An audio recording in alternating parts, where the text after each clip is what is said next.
नमस्कार। आज मैं फिर आपके सामने अपराध की एक और घटना लेकर आया हूं।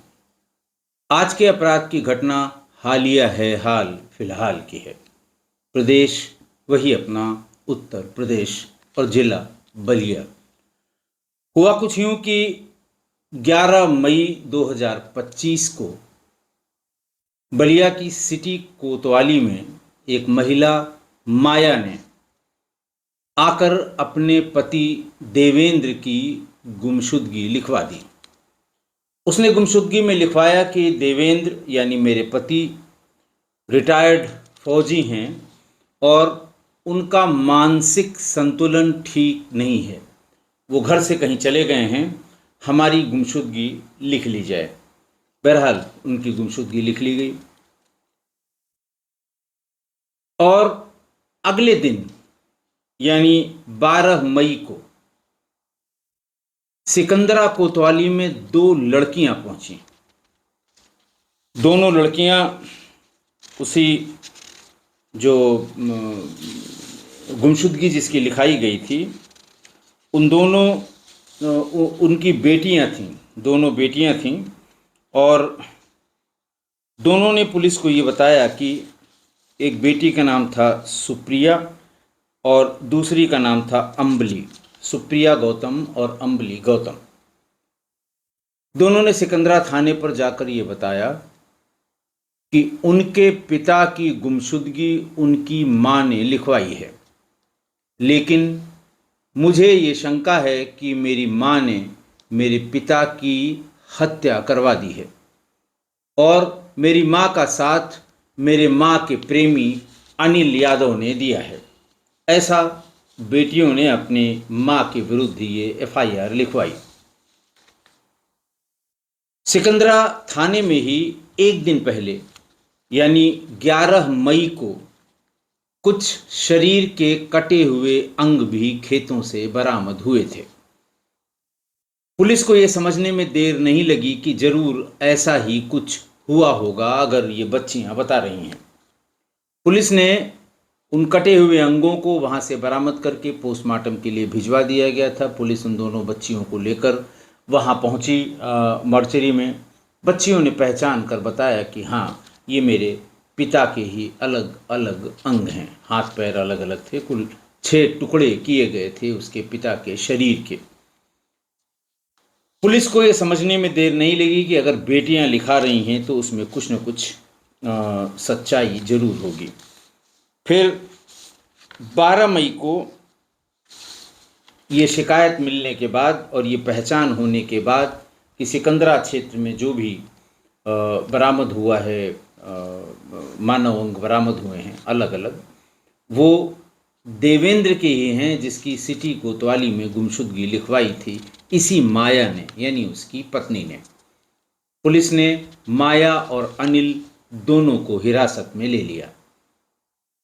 पहले दोनों अपनी कहानी किस्से बताने लगे जैसा सभी अपराधी करते हैं, लेकिन बाद में पुलिस ने जब अपना रुख जो पुलिस का होता है और बातों को उगलवाने का, सच्चाई को बाहर निकालने का, गले की बात को जुबान पे लाने का, पुलिस ने वो सारे यत्न किए और फिर पूरी सच्चाई बाहर आ गई।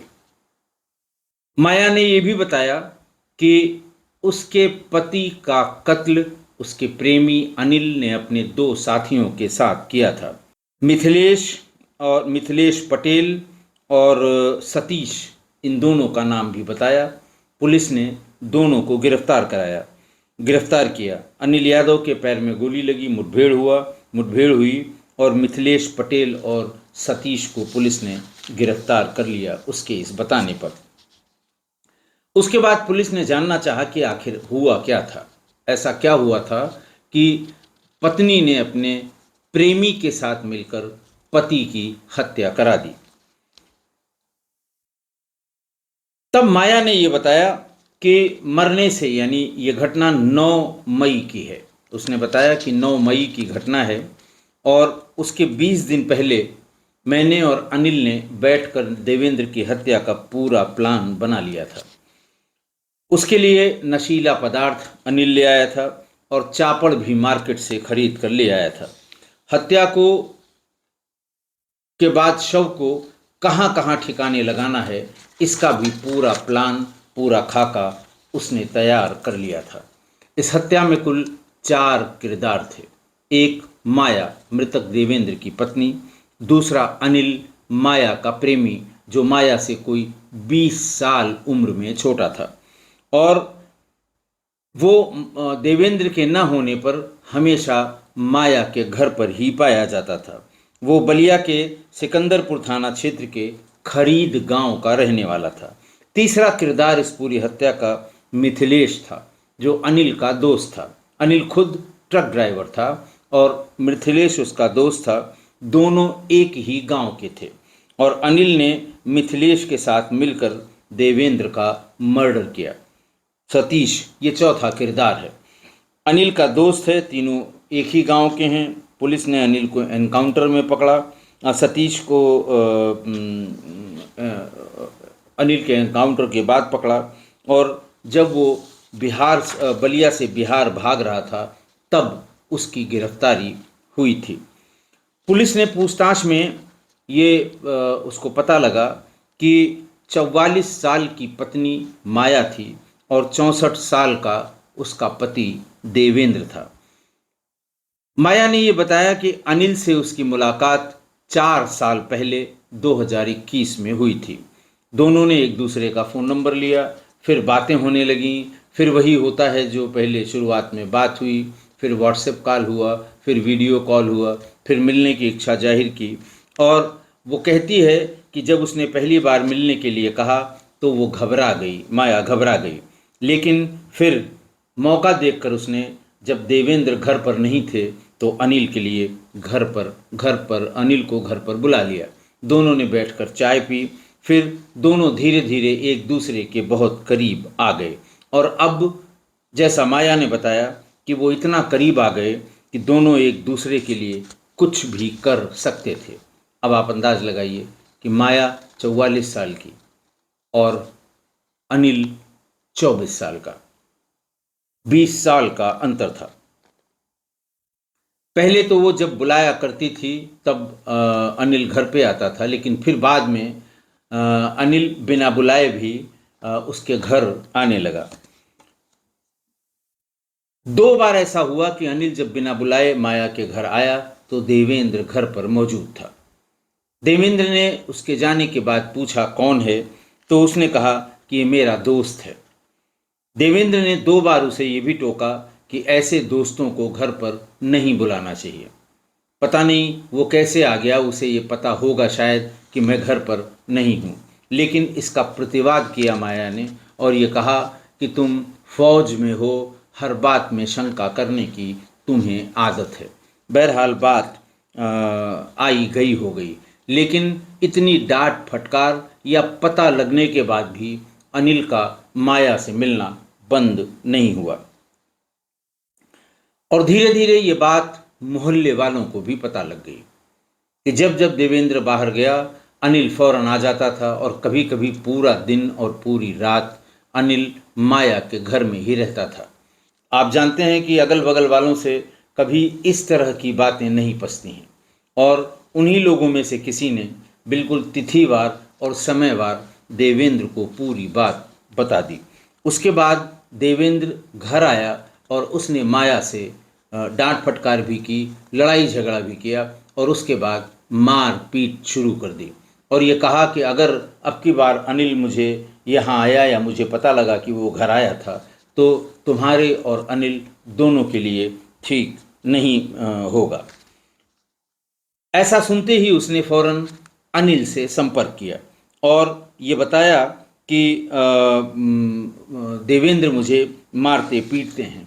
और फिर वो जब भी अनिल से मिलती थी उसे अपनी चोटें दिखाया करती थी कि देखो देवेंद्र ने मुझे कितनी बुरी तरह से मारा है। वो देखकर कहता था अच्छा कोई बात नहीं है, मैं इसका इंतज़ाम करूँगा। फिर जब ये बात कई बार हो गई तो अनिल ने माया से कहा कि तुम उसको तलाक दे दो, उसे छोड़ दो, मैं तुम्हें अपने साथ ले जाऊंगा। एक दिन लेकिन माया ये कहती थी कि मेरे 4 बच्चे हैं, इन 4 बच्चों की वजह से मैं देवेंद्र को छोड़ नहीं पा रही हूँ, लेकिन उसने जुल्म की सारी सीमाएं पार कर दी हैं। अनिल ने कहा कोई बात नहीं, इन चारों को भी मैं पाल लूँगा, अपने साथ ले आना, मैं इन चारों को भी देख लूँगा। इसी तरह जब जब वो मिलती रही वो देवेंद्र की शिकायत करती रही और उससे ये भी कहा कि अब ये रोज़ रोज़ के झगड़े मुझसे झेले नहीं जाते। घटना के 20 दिन पहले उसने फिर यही बात बताई कि अब तुम्हें कुछ डिसाइड करना होगा, मैं ये रोज़ रोज़ के झंझट से परेशान हो गई हूँ। फिर अनिल ने कहा कि इसको रास्ते से हटाने के सिवा दूसरा कोई चारा नहीं है, ये रास्ते से हट जाएगा, फिर मैं तुम्हारे पास रहूँगा और तुम्हारे चारों बच्चों की भी देखभाल मैं ही कर लूँगा। प्लान ये था कि देवेंद्र को उसी रात मारकर उसकी लाश को दूर ले जाकर जला देंगे। अंजाम देने के लिए 9 मई का दिन चुना गया। इन दोनों घर में एक घर हरिपुर गांव वाला था इनका, जहाँ पे बाकी लोग रहते थे, और दूसरा बहादुरपुर वाला घर था जिसमें माया रहा करती थी। तो 9 मई को इसने तय किया था कि हम देवेंद्र को यानी अपने पति को हरिपुर वाले घर पर बुलवा लेंगे, ये कह के कि बेटी सुप्रिया को लेने के लिए स्टेशन जाना है, बक्सर स्टेशन जाना था उनको। तो देवेंद्र को माया ने फ़ोन किया और ये भी कहा कि मैं भी सुप्रिया को लेने स्टेशन चलूँगी, इसलिए तुम हमको हमारे यहाँ हरिपुर गांव वाले मकान पर आ जाना। देवेंद्र वहाँ से निकला और माया को रिसीव करने के लिए बहादुरपुर वाले घर पर गया। हरिपुर वाले में देवेंद्र रहा करते थे, बहादुरपुर वाले में माया रहती थी। तो वो घर से रिसीव करने के लिए गया कि माया को लेकर वो बेटी सुप्रिया को लेने के लिए अपनी बोलेरो से बक्सर रेलवे स्टेशन जाएगा। घर पर इसने पहले से ही अनिल और उसके साथी मिथिलेश और सतीश को बुलवा कर रखा था। वो घर के आस ही पास थे और वो अनिल अपने साथ वो जहरीली दवा, जहर जो इंसेक्टिसाइड या पेस्टिसाइड होता है, कंसंट्रेशन में मिलता है, उसको ला कर रखा था। जब देवेंद्र आया तो उसने कहा चलो देर हो रही है और अभी फला जगह भी रास्ते में रुकते हुए हम बक्सर पहुंच जाएंगे। उसने कहा 2 मिनट चाय पी लेते हैं फिर चलते हैं। चाय में उसने नशीला पदार्थ मिला दिया, ज़्यादा मात्रा में मिला दिया। दोनों ने चाय पी, लेकिन देवेंद्र पर उस जहर का बहुत ज़्यादा असर नहीं पड़ रहा था। बस ये हो रहा था कि वो उल्टी सीधी बातें कर रहा था, लड़खड़ा रहा था।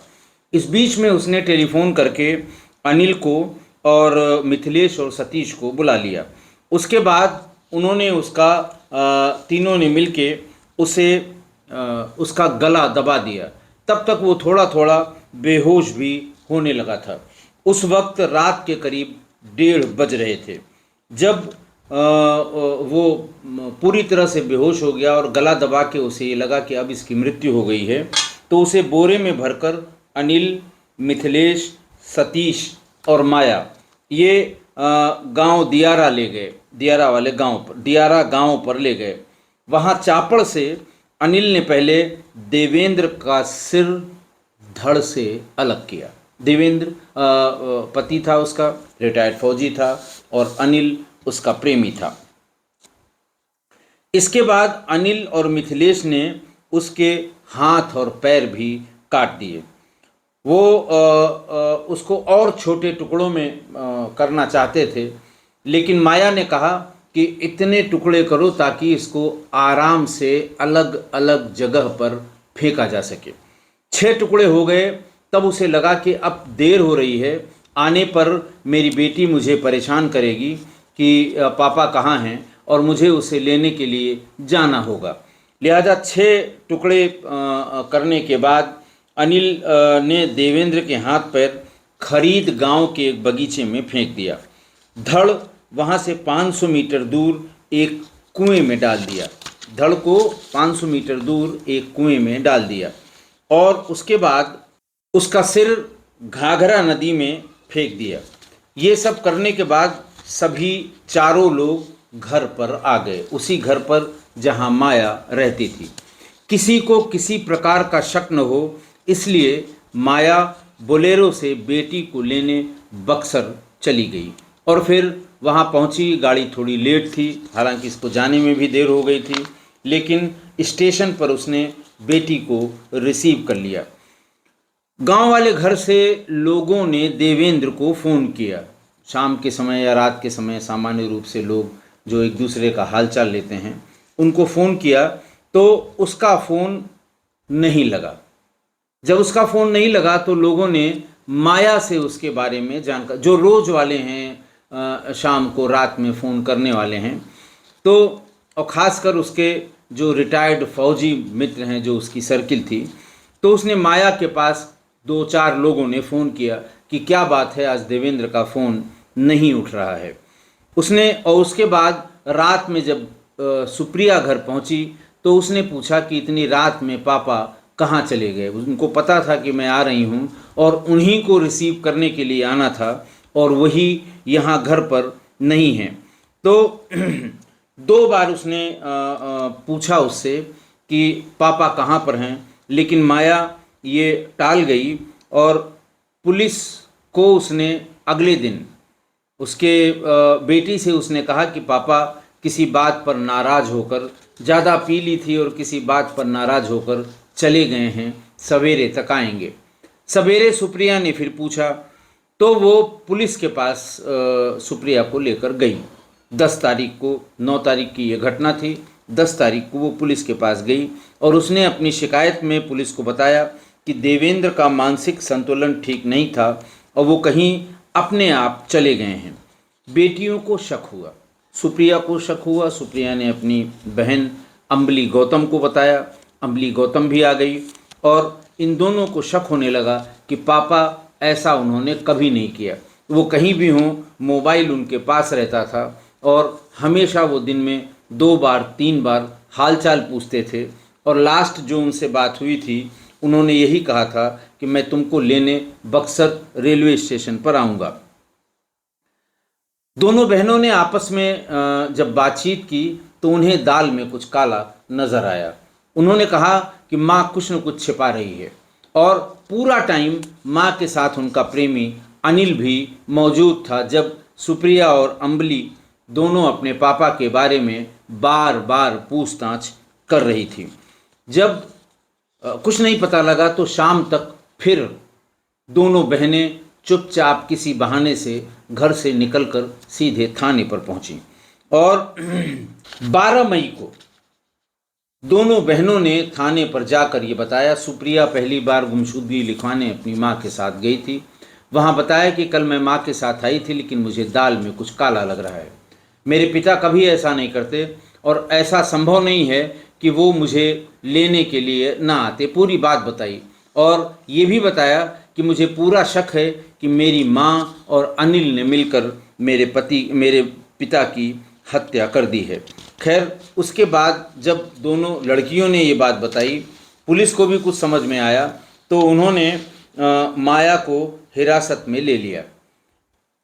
माया चूंकि पूरी वारदात में शामिल थी और यहाँ तक कि बोलेरो से बॉडी के सभी 6 पार्ट्स लेकर गई थी, तो माया ने पूरी बात बता दी कि खरीद गांव से उसी समय खरीद गांव से जब ये 12 तारीख को मुकदमा लिखाने गई थी बच्चियां दोनों, तो उसी समय खरीद गांव से किसी शव के कटे हुए अंग पड़े होने की सूचना 11 मई को ही मिल गई थी, जिस दिन ये गुमशुदगी लिखवाई गई थी। 12 मई को बच्चियां जब ये बताने आईं तो पुलिस को खटका लगा। उन्होंने कहा कि 2 ये जो अंग प्रत्यंग हैं ये वहाँ मिले हैं और उसको ले जाकर जब पहचानवाया तो उसे लड़कियों ने पहचाना कि ये उनके पिता के ही हाथ और पैर हैं। माया को हिरासत में ले लिया गया, लेकिन पुलिस की सख्ती के आगे माया टूट गई। माया ने पूरी वारदात बताई। उसी ने मिथिलेश और सतीश का नाम भी बताया। ये भी बताया कि अनिल साथ साथ था। फिर पुलिस ने अनिल यादव और सतीश को परिखरा टाउन पॉलिटेक्निक के पास मुठभेड़ के दौरान गिरफ्तार किया। इस मुठभेड़ में अनिल यादव के पैर में गोली लगी और बाकी दोनों को सिकंदरपुर चौराहे से गिरफ्तार किया। पुलिस ने मुकदमा अपराध संख्या 181 बटे 2025 थाना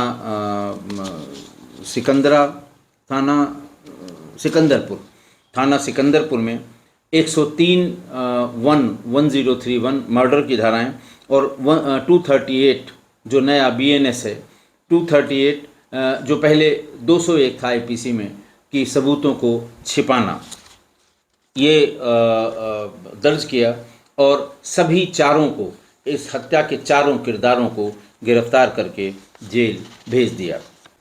आज की घटना, मेरठ के सौरभ हत्याकांड की आग जब भी कभी ठंडी पड़ने लगती है और उसी तरह का कोई न कोई दूसरा कांड कहीं न कहीं हो जाता है और मेरठ के उस हत्याकांड की याद लोगों के दिलो दिमाग में फिर से छा जाती है। फिर वही सौरभ, मुस्कान और साहिल, इनकी याद सभी को ताज़ा हो जाती है। उसी के साथ साथ वो नीला ड्रम, 2 बोरी सीमेंट, मुस्कान का साहिल के साथ हत्या करने के बाद का मनाली का डांस और उसके साथ साथ लोग उस बागड़ बिल्ले साहिल को भी उसकी शक्ल को देख कर या उसकी शक्ल से उसको याद करते हैं। देवेंद्र रिटायर्ड फौजी था, जरूर अनुशासित रहा होगा, अनुशासन प्रिय रहा होगा, जैसे बाकी सब रिटायर्ड या फौजी जैसे बाकी होते हैं। अनिल का देवेंद्र के घर आना जाना पहले से ही बना हुआ था। देवेंद्र उसे इग्नोर करता था, उसे लगता था कि मेरी पत्नी से 20 साल छोटा ये लड़का है, आता है कोई ये इससे किसी को क्या खतरा हो सकता है, उसको इग्नोर करता रहा। लेकिन पड़ोसियों ने जब बार बार उसको टेलीफोन पर बताना शुरू किया, जाकर बताना शुरू किया कि तुम्हारी गैर मौजूदगी में ये ज़रूर रहता है, तुम अगर एक आध दिन के लिए दूर चले गए हो, बाहर चले गए हो, तो ये रात में ही घर में सोता है, तो आकर उसने इस पर कड़ी नज़र रखनी शुरू की। और ये बात सही निकली कि अक्सर वो ये सोच कर कि देवेंद्र चले गए होंगे घर पर आ जाता था। लेकिन जब घर पर देवेंद्र मिलता था तो देवेंद्र ने उसे बहुत भला बुरा कहा और ये कहा कि आइंदा से मेरे घर मत आना।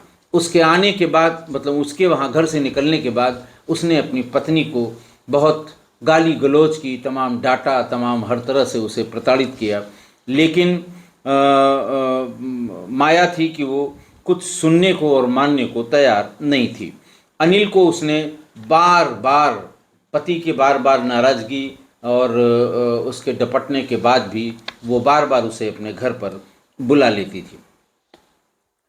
जब उसका फिर से बहुत ज़्यादा आना जाना हो गया तो देवेंद्र ने फिर ज़्यादा मारपीट शुरू की माया के साथ और अपने साथ हुई इस मारपीट को बढ़ा चढ़ाकर माया अपने प्रेमी अनिल को बताया करती थी।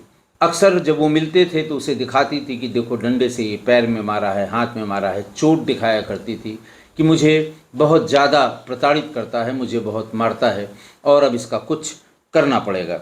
तो फिर उसी दिन जब ये बहुत ज़्यादा हो गया तो अनिल और माया ने मिलके उसी दिन देवेंद्र की हत्या की तारीख और तरीका और दिन ये सब निश्चित कर लिया और ये भी निश्चित कर लिया कि मारने के बाद उसकी बॉडी का क्या करना है।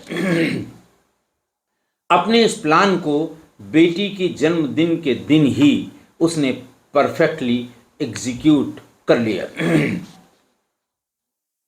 पर दोनों बेटियां, मैं उन बेटियों को बार बार उनका स्मरण कर रहा हूं और उनको शाबाशी देता हूं, उनकी हिम्मत की दाद देता हूं कि दोनों बेटियां अपने पिता से बहुत ज़्यादा लगाव रखती थी, प्यार रखती थीं और उन दोनों को माताजी की अपनी बात पर बराबर शंका होती रही और दोनों ने माँ के विरुद्ध FIR कराने में जरा सी भी देर नहीं की और न ही जरा सी उनको हिचक हुई।